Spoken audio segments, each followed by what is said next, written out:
when did you really tap into the fact that your ideas weren't the only ideas the company needed? I think pretty early.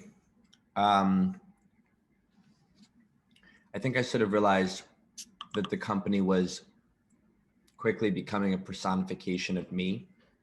There were other people around at the start of the company, but I was very much the leader of the pack. And so things that I was good at, or that I thought that I was good at, were things that very quickly the company quite objectively was good at. And then other things, namely like organizational and executive functioning and legal and accounting and sort of all sorts of more rigid structured things, the company was pretty bad at. And so I realized that I either needed to become a lot better at those things very quickly, or hire someone, or partner with someone, or in the case of a mentor, learn from someone who could help. Did you ever seek out the advice of other people, and who were those people? What was that like?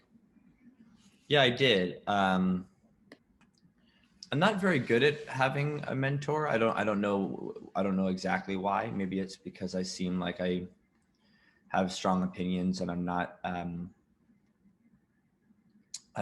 the most receptive or something, even though I'd like to think I am.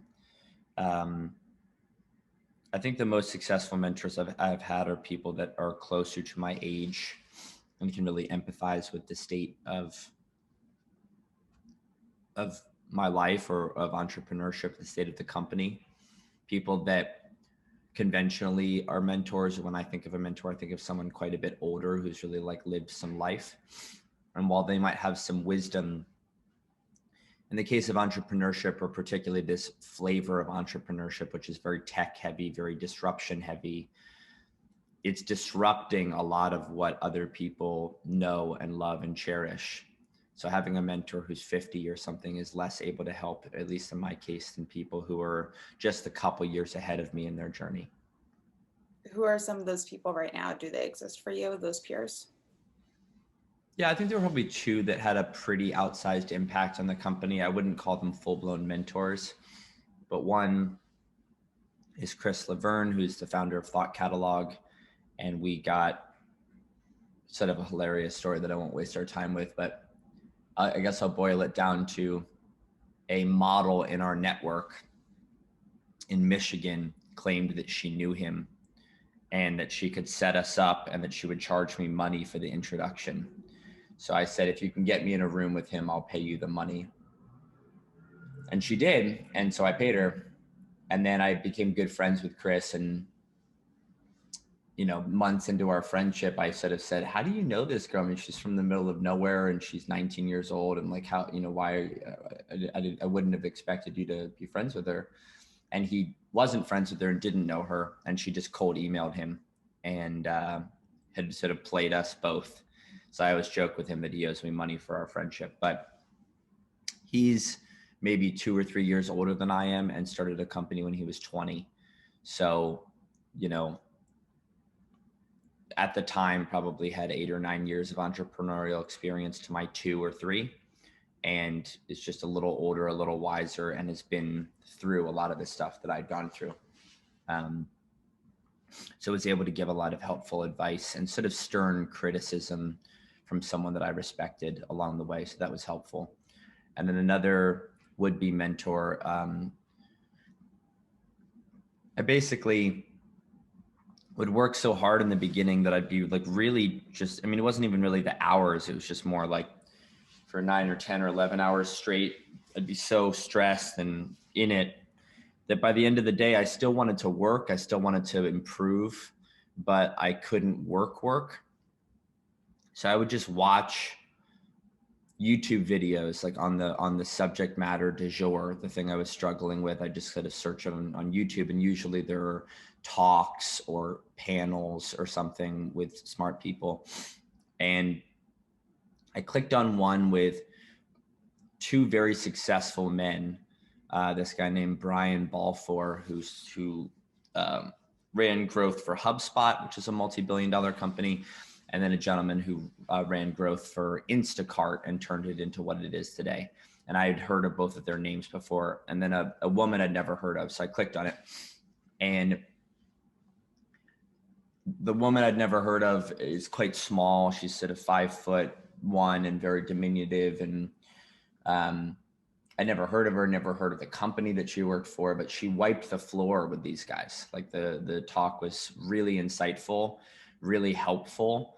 And she just spoke so clearly, authoritatively, and confidently, despite in the talk maybe being 26, these guys in their mid 30s sitting on top of multi-billion-dollar companies. And she worked for some company again that I just hadn't heard of. I have no idea to this day how she got onto that panel. But anyway, I figured that because she wasn't like a, you know, sort of superstar of industry, that she might take my call. So I emailed her, and I wake up very early, as you might know. So I woke up at 4 or 5 in the morning the next day, and she had already emailed me back. And it turns out that the company she was running growth for had sold, and she was living in Bali. And she made a pledge to herself that she'd stay there for a year and not take any money in exchange for services, that she would just sort of give to people and try to be more connected. And so she started mentoring me from afar, from Bali. I still remember our first, like, it was just sort of like surreal because I just watched this panel with her, and all of a sudden we're talking. Now, of course, it's very normal to speak via Zoom, but at the time, you know, video chatting wasn't something that people did very much.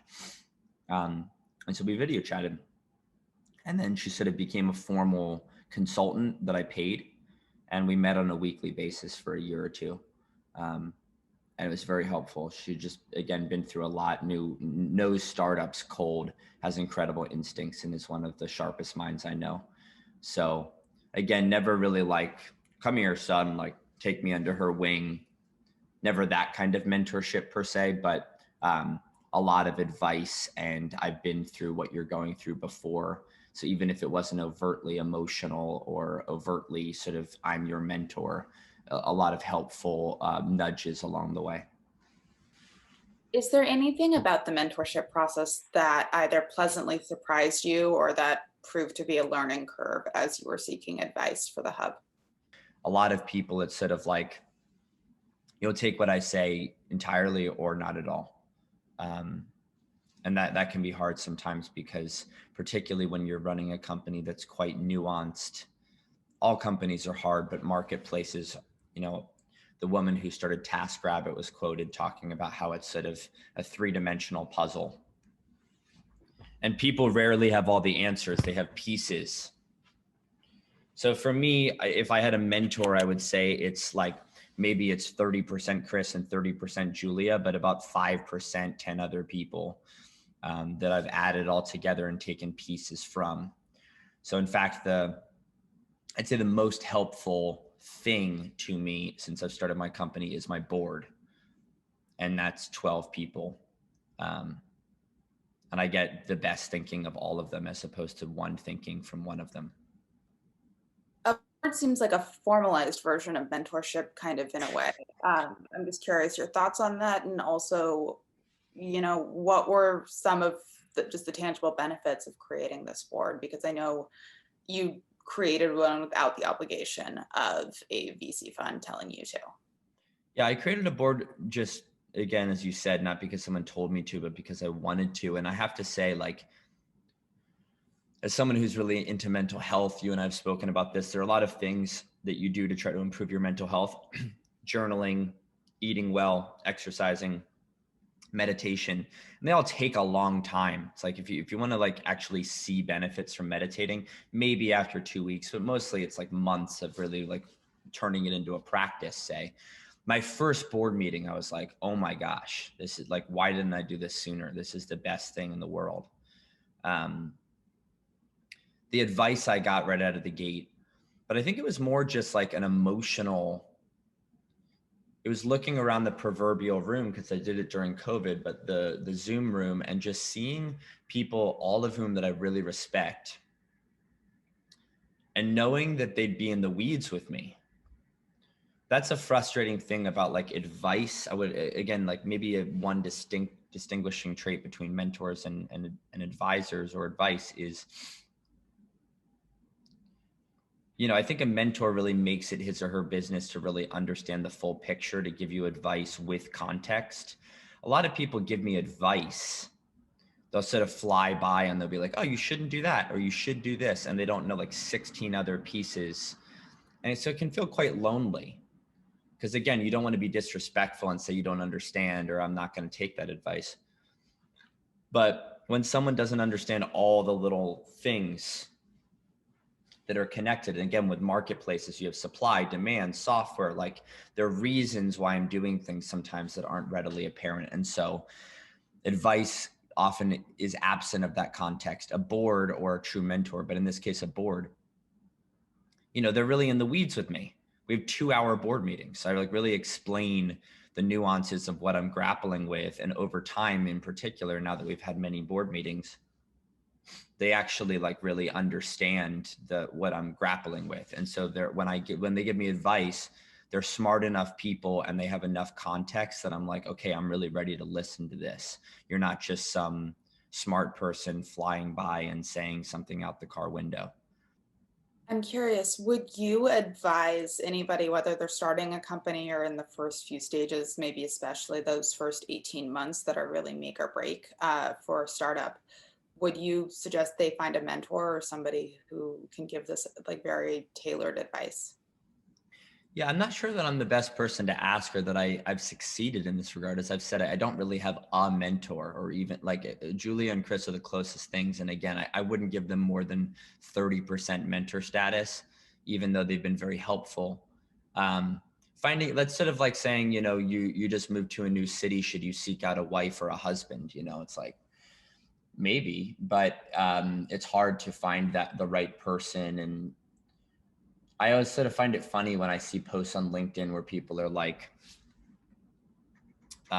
seeking a mentor or something. It's like, whoa, like, mentor it's a very subtle human thing. Like you have to really get close to someone and feel that you really want to turn into them. Like if you were to just eat a steady diet of their advice, you would turn a lot into them, right? Like the way you run your business or your life or the way you see things would be really as they see things. And so you really have to admire someone. And so it's not as easy as just like meeting someone on the internet or having one meeting with someone in your industry and saying, bingo, you're my mentor.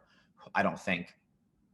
So I guess for me, it would be easier for me to sign off on the statement, you should build a board or a group of advisors very quickly, because